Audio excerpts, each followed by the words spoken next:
ABC News has now learned that the Biden administration will likely recommend now vaccinated Americans receive a third dose 8 months after you are fully vaccinated. The recommendation, which could come as soon as tomorrow, involves the Pfizer and Moderna vaccines, and it's based on new data about how the vaccines hold up over time. Here's ABC's Eva Pilgrim tonight.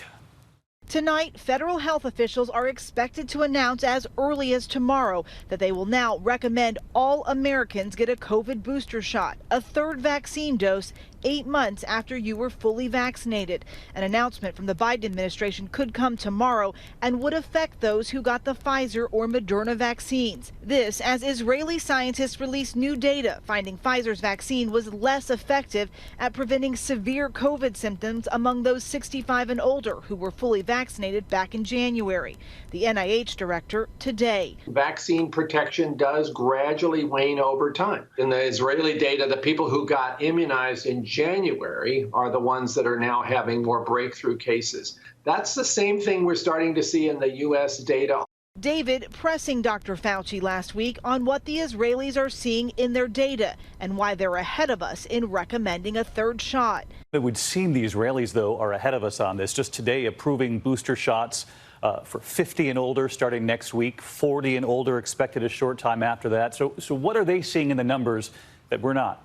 What they're seeing in their population, David, is that when they go down over several months, they do pretty well, and then they have what looks like a pretty sharp drop in the efficacy. What holds up well, which is good news, is that they still get good protection against severe disease leading to hospitalization and death. But the protection against symptomatic infection and early infection has gone down considerably. Now, a third shot likely here in the U.S. for everyone. The booster shot rollout could begin as early as next month, pending FDA authorization. The idea is that those who were first in line when the vaccines first rolled out would essentially be the first ones eligible for the booster. And that would be healthcare workers, residents of nursing homes, and then eventually the gradual expansion to the rest of the population. It comes as the Delta variant tears across much of the U.S. In Texas, statewide hospital ICU capacity now reaching more than 90%.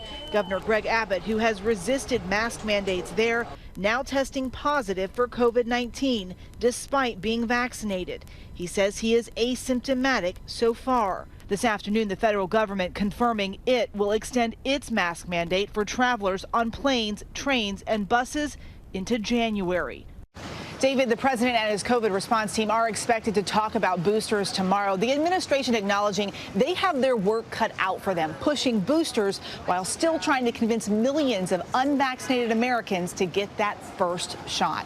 David? All right, Eva Pilgrim with us tonight.